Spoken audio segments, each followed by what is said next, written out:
नमस्कार दोस्तों, क्वेश्चन है आपका राष्ट्रवाद के उदय के कारणों एवं प्रभाव की चर्चा करें। देखिए क्वेश्चन आपका क्या कहता है दोस्तों, राष्ट्रवाद यानी प्रेम की भावना, यानी देश के प्रति प्रेम की भावना, ठीक है। तो उसके उदय के कारणों और प्रभाव की आपको चर्चा करना है। दोस्तों आखिर राष्ट्रवाद का उदय जो है यूरोप में कैसे हुआ था, उसका क्या क्या प्रभाव पड़ा था, उसी के बारे में आपको यहां पर बता देना है। आइए इसका आंसर देखते हैं। देखिए राष्ट्रवाद के उदय के कारण निम्न है, यह बात आपको सबसे पहले लिख देना है, ठीक है। इसके बाद आपको नंबर 1 पर ध्यान देना है। देखिए यूरोप में फ्रांसीसी क्रांति तथा नेपोलियन की विजय शक्ति से राष्ट्रवादी भावनाओं का विकास हुआ। दोस्तों यहां पर एक क्रांति दिया गया है, देखिए फ्रांसीसी क्रांति, इसको आप ध्यान से याद रखिए। फ्रांसीसी क्रांति के कारण जो है, ये फ्रांसीसी क्रांति जो है ये यूरोप में राष्ट्रवाद के उदय में महत्वपूर्ण योगदान दिया था, ठीक है। उसके बाद दिया है नेपोलियन की विजय।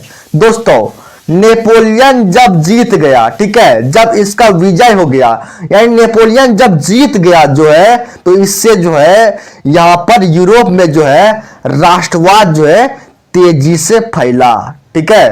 तो इन दो घटनाओं जो है इसे याद रखिए, फ्रांसीसी क्रांति और नेपोलियन की विजय से जो है राष्ट्रवादी भावनाओं का विकास हुआ था, इसको याद रखिए, ठीक है। नंबर 2 पर ध्यान दीजिए। नेपोलियन ने अपने द्वारा विजय प्राप्त राज्यों में राष्ट्रवाद की भावना को जगाने लगा। दोस्तों ये देखिए नेपोलियन जहां जहां जीता, ठीक है, नेपोलियन जो है जहां जहां जीता, यानी नेपोलियन ने अपने द्वारा विजय प्राप्त राज्यों में क्या किया, तो राष्ट्रवाद की जो भावना है, यानी देश प्रेम की जो भावना है, ठीक है, उसको नेपोलियन ने जगाने लगा, ठीक है। अब आप नंबर 3 पर ध्यान दीजिए। देखिए शिक्षित मध्यम वर्ग जैसे शिक्षक, व्यापारी आदि के उदय से राष्ट्रवादी भावनाओं का विकास हुआ। दोस्तों देखिए राष्ट्रवादी भावनाओं के उदय में जो है मध्यम वर्ग का बहुत बहुत योगदान था। शिक्षित मध्यम वर्ग क्या है, शिक्षित मध्यम वर्ग, जैसे कि आपका शिक्षक हो गया, व्यापारी हुआ, ये सब शिक्षित मध्यम वर्ग में आते हैं, ठीक है। इन सब के उदय से जो है राष्ट्रवादी भावनाओं का विकास हुआ था, इसे आप याद रखिए, ठीक है। नंबर 4 पर ध्यान दीजिए। राष्ट्रीयता की भावना से प्रेरित होकर अनेक राष्ट्रों में क्रांतियां और आंदोलन हुए।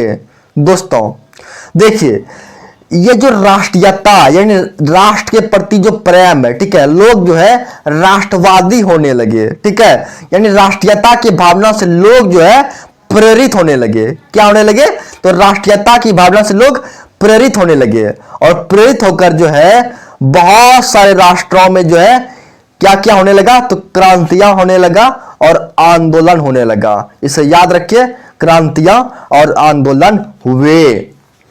अब आगे देखेंगे। अब आप प्रभाव को देखिए। देखिए राष्ट्रवाद के उदय के प्रभाव निम्न है, ठीक है, प्रभाव के बारे में जानेंगे। इनके फलस्वरूप अनेक नए राष्ट्रों का उदय हुआ। दोस्तों राष्ट्रवाद लोगों में फैला, ठीक है, क्रांति हुआ, आंदोलन हुआ, ठीक है। जब आंदोलन हुआ, क्रांति हुआ, इससे क्या हुआ, तो बहुत सारे जो है नए राष्ट्रों का उदय हुआ, यानी बहुत सारे नए राष्ट्र बने। यह है इनका प्रभाव, ठीक है, कि राष्ट्रवाद के फलस्वरूप जो है बहुत सारे नए नए राष्ट्र जो है उनका निर्माण हुआ, उनका उदय हुआ, ठीक है। नंबर 2 देखिए। औपनिवेशिक शासन से मुक्ति के लिए राष्ट्रवाद आंदोलन आरंभ हो गए। दोस्तों औपनिवेशिक शासन मतलब क्या होता है, जैसे कि हमारे देश भारत पर जो है अंग्रेजों का शासन था, तो उस शासन को कहेंगे औपनिवेशिक शासन, यानी किसी देश पर जो है किसी दूसरे देश का शासन होना उसे बोलते हैं औपनिवेशिक शासन। ठीक है, तो औपनिवेशिक शासन से मुक्ति के लिए यानी छुटकारा प्राप्त करने के लिए, मुक्ति मतलब छुटकारा प्राप्त करने के लिए जो है राष्ट्रीय आंदोलन आरंभ हो गए। क्या हो गया? तो राष्ट्रीय आंदोलन जो है आरंभ हो गए औपनिवेशिक शासन से मुक्ति के लिए। ठीक है, मुक्ति के लिए। अब आप आगे देखेंगे, राष्ट्रवाद के विकास ने निरंकुश शासकों का प्रभाव कमजोर कर दिया। दोस्तों, ऐसे शासक जो निरंकुश थे, जो जनता पर ध्यान नहीं देते थे, जनता के जो है खाना पीना रहना इन सब बातों को नजरअंदाज कर देते थे, उनसे अधिक से अधिक कर यानी टैक्स लेते थे, तो उन सब शासकों का जो है प्रभाव कमजोर कर दिया इस राष्ट्रवाद ने। ठीक है, इसीलिए याद रखिए कि राष्ट्रवाद के विकास ने जो है जो भी निरंकुश शासक थे उसका प्रभाव जो है क्या कर दिया? तो प्रभाव कमजोर कर दिया। ठीक है, नंबर 4 पर आप ध्यान दीजिए, यूरोपीय राष्ट्रवाद के विकास का प्रभाव एशिया और अफ्रीका में भी पड़ा।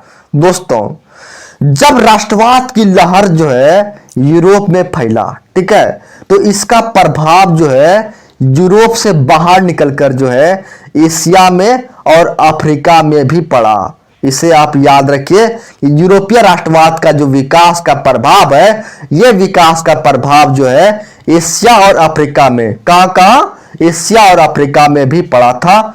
इसे आप याद रखिए। ठीक है, नंबर 5 पर ध्यान दीजिए, इटली और जर्मनी जैसे राष्ट्रों का एकीकरण संभव हुआ।